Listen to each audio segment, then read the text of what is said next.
You've been told that to be attractive, you must work harder, speak louder, smile wider, always prove your worth. But here's the contrarian truth. The harder you try to be noticed, the more ordinary you become.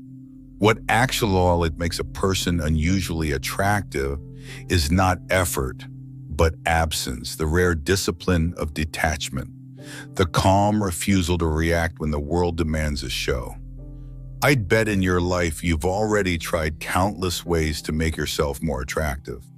A sharper outfit, a cleverer line, maybe even forcing a laugh when you didn't feel like it, hoping the world would finally look your way. But here's the twist. Every time you added more, something inside felt less. The harder you pushed to be noticed, the more invisible you became. Strange, isn't it? Think of music. The notes may be beautiful, but what keeps you listening is the silence in between. Or a painting. The colors catch your eye, but it's the empty space that makes the image breathe. People work the same way. The ones who hold something back, who don't rush to fill every silence, radiated a gravity that words can't fake. You've seen it before. At a family dinner, when voices collide and tempers rise, one person stays quiet. No rush to defend, no need to compete. They simply sit, steady as a rock in the river, while everyone else splashes around. And somehow, without saying a word, they become the one who commands the room. That is what unusual attraction looks like. Born not from noise, but from the calm gravity of stillness. In this video, we'll move through 7 parts, each revealing how non-reaction turns into power, how calm can command, how silence can disarm, how letting go gives more control than grasping ever could. And deeper inside, before the journey ends, I've prepared something unusual for you too, a gift you won't find anywhere else. It's not advice you've heard recycled 100 times. It's a perspective so unexpected it may change how you answer people for the rest of your life. Miss it, and you miss the one shift that could make you unusually attractive in ways you never imagined. So let me ask you, are you willing to stop proving and start holding still, to test whether silence itself can become your loudest magnet? If this resonates already, don't forget, like this video so YouTube knows it matters, and subscribe so you don't miss what's coming. And I'd love to hear in the comments, when was the last time silence spoke louder for you? 1. Non-reactivity is magnetic. Picture a pack of animals in the wild. The young ones jump, bark, flap their wings, each trying to prove they're fierce, each straining for attention. But the one every creature watches isn't the noisiest. It's the lion lying still in the shade, or the eagle perched silently above. No rush, no wasted motion. Yet the air bends around them. The less they move, the more power you feel. Attraction often works the same way. It isn't born from noise, but from stillness. Not from the scramble to impress, but from the discipline of holding back. Society trains us to jump. A colleague challenges you and you feel the reflex to defend. A partner shows frustration and you rush to smooth it over. A friend questions your choice and you scramble to explain. Each reaction feels natural in the moment, but with every quick move, you give away a piece of your strength. You prove how easily your emotions can be borrowed by others. I once watched an interview with Keanu Reeves, the man the world knows as Neo in The Matrix and John Wick on screen. The studio was buzzing, everyone competing for attention. But Keanu sat calm, listening more than speaking. When he finally answered just a few soft words, the entire room leaned in as if gravity itself had shifted. It wasn't the sentence that gave him power. It was the stillness he carried before he spoke. Think of moments in your own life. The colleague who doesn't rush to interrupt, but saves their voice until it matters. The relative who stays calm while everyone else raises theirs. The partner who doesn't text back instantly, but when they do, it lands deeper. Their presence doesn't shrink in quiet gravity, it expands. That's the quiet pull of non-reactivity. Marcus Aurelius once said, "You have power over your mind, not outside events." Realize this and you will find strength. True strength isn't about striking back quickly. It's about refusing to let someone else steer the wheel of your mind. So ask yourself, are you scattering your strength with every quick reaction? Or are you ready to let silence become the quiet magnet that draws people toward you? 2. Calm minds command attention. In today's world, calm has become rare, so rare that people mistake it for weakness. Look around.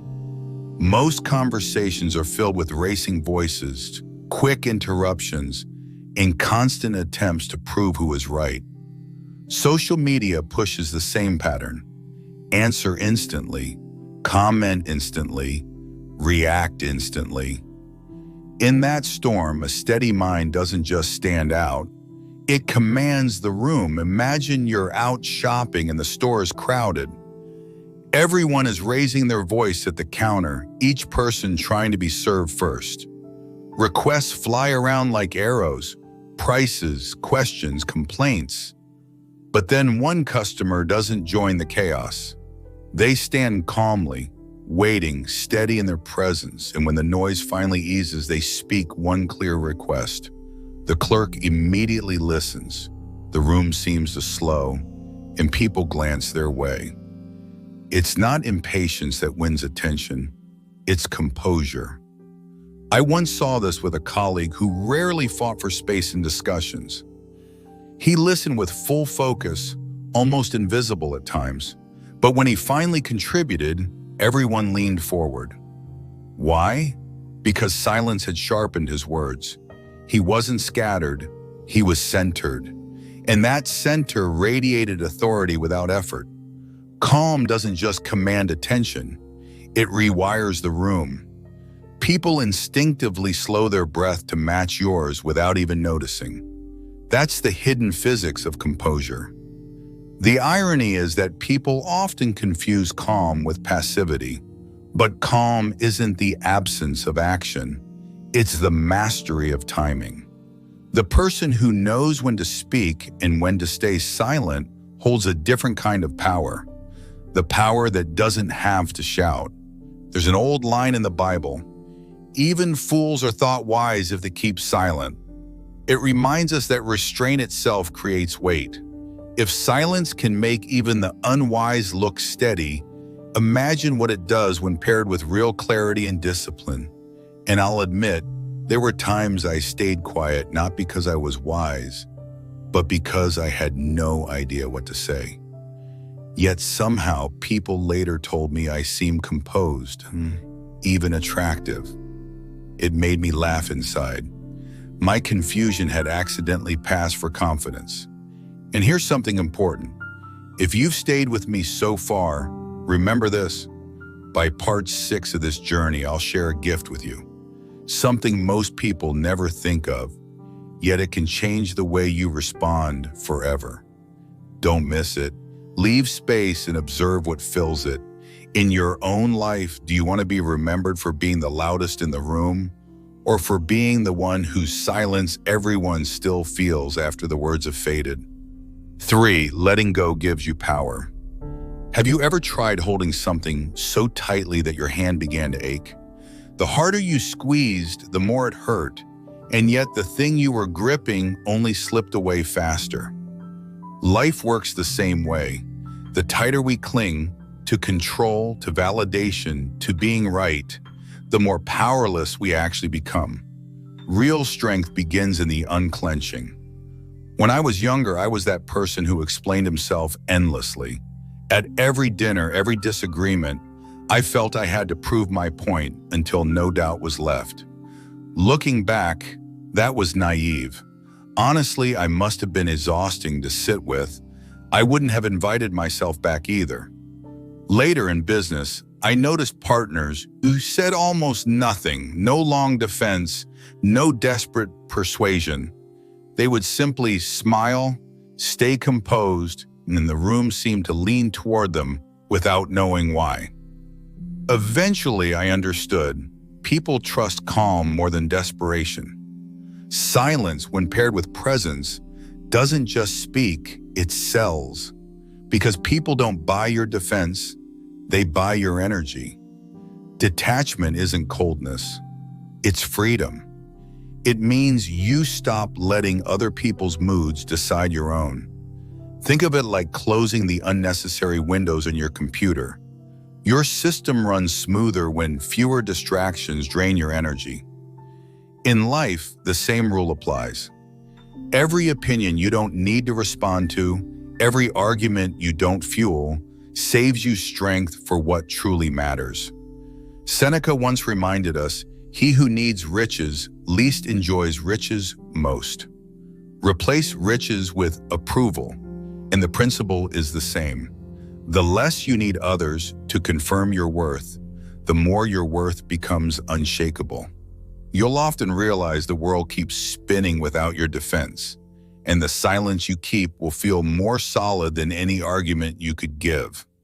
Next time it happens, notice what shifts when are you still chasing every knot of agreement like oxygen? Or are you ready to breathe from within?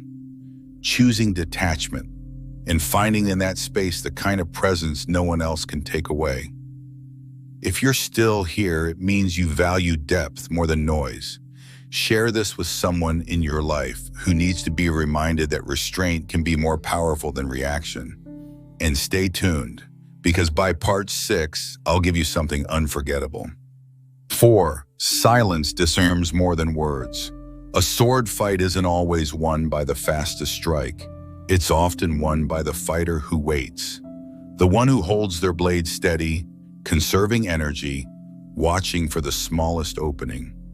Meanwhile, the opponent wastes strength in flurries of motion, exposing gaps with every desperate swing. And when the patient fighter finally moves, one precise strike decides the match.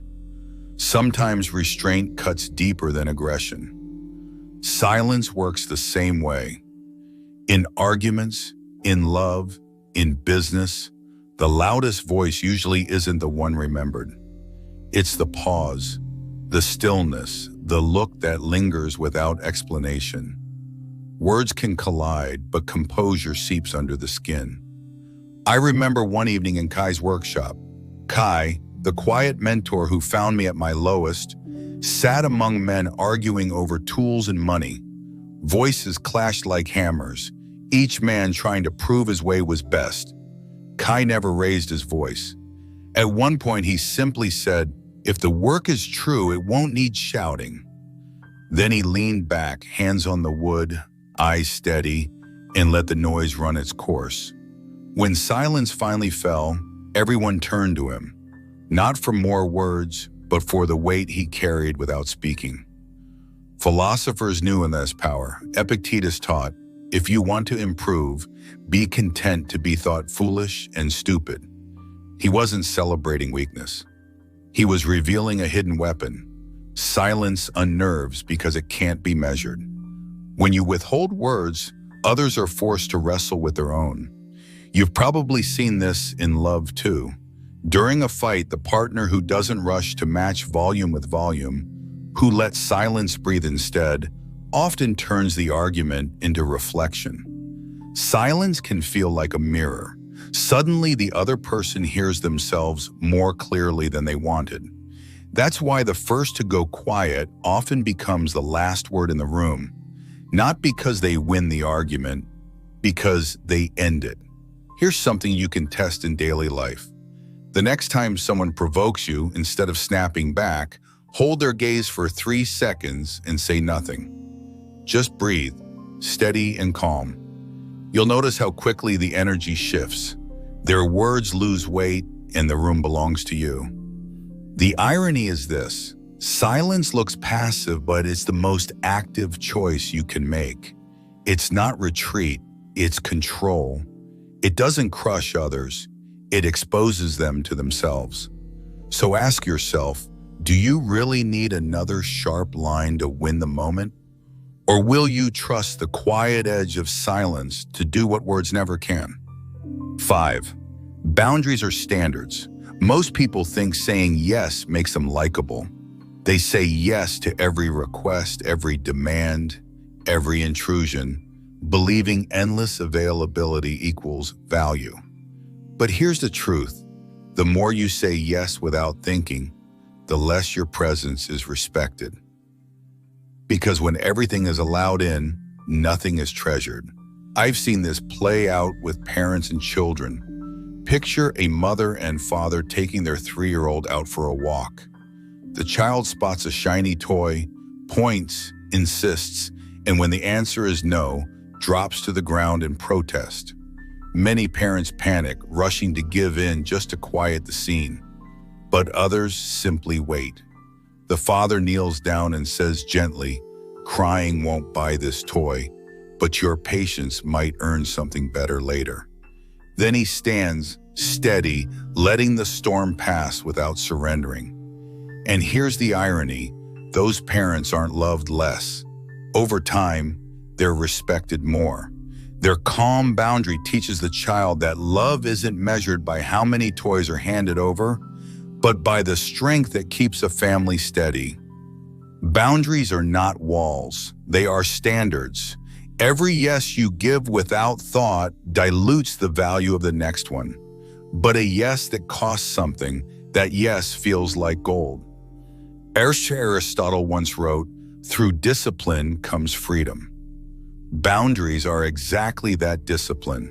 At first they feel like limits, but in time they become the very space where respect and love can breathe. I learned this the hard way in my early career. Back then I was a yes machine, efficient, exhausted, and oddly invisible. There were seasons I thought saying yes to every client, every request would bring me success. Instead, I became stretched thin, drained, and oddly less respected. Later, I noticed other men who were calm but firm. They set limits without anger. And strangely, opportunities chased them more. Why? Because clarity always commands more respect than compliance. When you set a boundary, at first, some will resist. They'll push harder. They may even call you selfish. But over time, the very people who resist will begin to respect you. Because deep down, everyone trusts the person who knows where they stand. Think of relationships. A partner who agrees with everything eventually feels hollow, even untrustworthy. But someone who says, "I can't give you that, but I can give you this," carries weight. Their love feels anchored, not desperate. Boundaries make connection cleaner, sharper, and far more attractive. In a world drowning in noise, those who guard their space become rare. Rarity itself is magnetic. That's why boundaries don't just protect you, they pull others closer in the right way. And remember, what I'm about to share in part 6 is not just about saying no, but about turning mystery itself into attraction. You'll want to hear it, so ask yourself now, are you teaching others how to treat you by scattering yeses carelessly? Or are you showing them your worth by holding your ground calmly, quietly, and without apology? 6. Grounded unpredictability. Attracts. Attraction doesn't die because people stop being interesting. It dies because they become predictable. The same smile at the same time, the same reaction to every trigger, the same script played over and over until curiosity fades. Familiarity may feel safe, but too much of it smothers the spark. Think about it. When every thought is spoken, every feeling displayed, and every response rushed out, there's no space left for wonder. And wonder is the oxygen of attraction. I once watched a couple at a cafe. The woman teased, poked, even tried to provoke her partner. Most men would fire back immediately, proving they could match the game. But he didn't. He just sipped his coffee, smiled slightly, and let the silence stretch. When he finally leaned forward and spoke, his words were calm and measured. She lit up, not because he gave her the answer she expected, but because she had to wait. His presence carried weight precisely because it wasn't predictable. The Stoics understood this long before modern psychology. They knew that if anyone can pull your strings, you're not mysterious, you're mechanical. Marcus Aurelius reminded us, if you're distressed by anything external, the pain is not due to the thing itself, but to your estimate of it. That's the essence of unpredictability. You decide what deserves to touch you and what does not. We usually think being open about everything builds closeness. In truth, restraint creates the very curiosity that draws people deeper. Mystery doesn't mean hiding. It means holding back enough that others lean closer to see what's there. And this is where I promised you something unusual, a gift, because most advice tells you what to say to sound confident. Almost no one tells you how to answer in a way that makes you unforgettable without saying much at all. Picture this. You're at a dinner table. Someone presses you with a question, the room waiting for your reply. Most people scramble for words. You instead breathe, smile, and drop one of these 3 lines. Simple, but charged with gravity. For self-control, not everything needs words. It signals you choose what deserves your energy. For depth, you'll understand more by what I don't say. It leaves them leaning in, wondering. For magnetism, some answers are stronger in silence. It turns absence itself into presence. And remember, these are not tricks to sound clever. They only work when they rise naturally from who you are. Without inner steadiness, they're empty. With it, they become unforgettable. These aren't lines to perform, they're lines to inhabit. Without inner composure, mystery becomes theater. With it, restraint becomes signal. These lines don't work because of the words themselves. If you say them as a trick, they fall flat. They work because they reflect something real, your ability to master your own reactions. Without that inner ground, silence is just empty space. With it, silence becomes gravity. So pause and reflect. Are you scattering your energy by being fully readable, instantly predictable? Or are you cultivating a presence that makes people wonder what else lies beneath the surface? 7. Confidence comes from wholeness. A lion doesn't roar at every step to prove it's king. It walks with quiet certainty, and everything around it adjusts. Human beings are no different. True confidence isn't about showing off. It's about carrying an inner wholeness so steady that you no longer need the world's applause to know who you are. I've met men who had everything polished on the outside, sharp suits, loud opinions, the perfect online image. Yet behind closed doors, they were restless, hungry for constant validation. Their confidence was a mask, fragile as glass. And I've met others who spoke little, dressed simply, but carried a fullness that made everyone lean toward them. They didn't need to announce their worth. You felt it just by being near them. You can't hold it, you can't quote it, but a room will always know when it walks in. Confidence is a scent, not a speech. You can't point to it, but the whole room breathes differently when it's there. When I was younger, I didn't understand this. I thought confidence was about volume, speaking first in the meeting, pushing hardest in negotiation, making sure no silence went unfilled.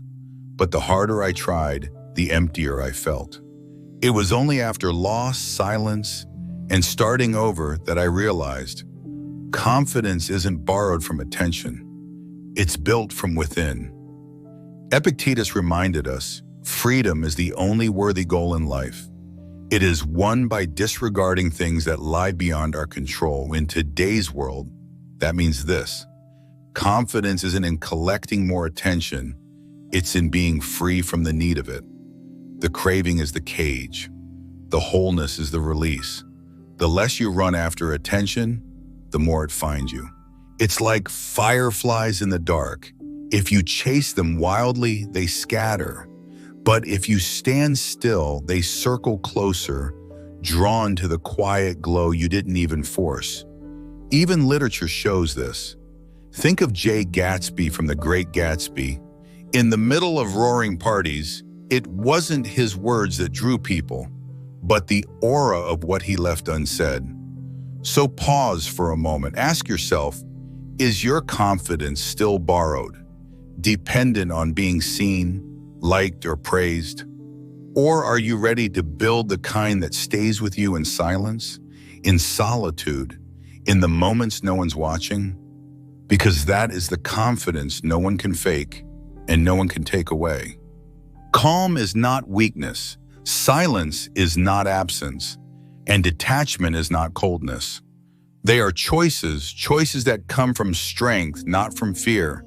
Choices that show you are no longer a slave to impulse, no longer at the mercy of noise, no longer chained to the need for approval. We've walked through 7 parts together, each one peel back another illusion the modern world feeds you. That louder is stronger, that quicker is smarter, that more visible means more valuable. But look around, the ones who live that way end up exhausted, scattered, and forgotten. What endures is something else entirely. The rare presence of a person who doesn't need to perform. Because here is the truth. What makes you unusually attractive is not what you add, but what you refuse to give away. It is the pause you hold when others rush to speak, the smile you offer instead of a defense, the boundary you keep when others try to consume you, the steady gravity you carry when the ground beneath everyone else is shaking. Think of the moments that stay with you. They're not always the loud declarations or the dramatic speeches. Sometimes it's the person who simply sat beside you in stillness when you were hurting. Or the colleague whose one quiet sentence reset an entire meeting. Or the partner who didn't try to explain away every misunderstanding, but instead showed by their steadiness that love doesn't need to beg. Those are the presences you never forget, and you can become that presence too. Attention that must be chased was never truly yours, but the right people, the right opportunities, the right love will always be drawn to the stillness you keep. Like fireflies to a quiet glow, like ships finding the lighthouse. They cannot help but move toward it. Stop wasting your mind on tricks designed to make others see you as attractive. Instead, focus on the stillness inside, the one force that never fades, the one magnetism no one can fake. Your worth has never depended on applause. You don't need to prove yourself louder, faster, shinier. You only need to stand whole, unshaken, and the world will feel it. Confidence that comes from wholeness can't be faked, can't be stolen, and can't be destroyed. The question is not whether you can earn it. The question is whether you will stop running long enough to realize you already have it. If this video gave you strength, support it with a like, subscribe for more, and join the comments below. I read everyone. Your voice may spark the reflection someone else needs. You are enough, even in silence, and perhaps especially there.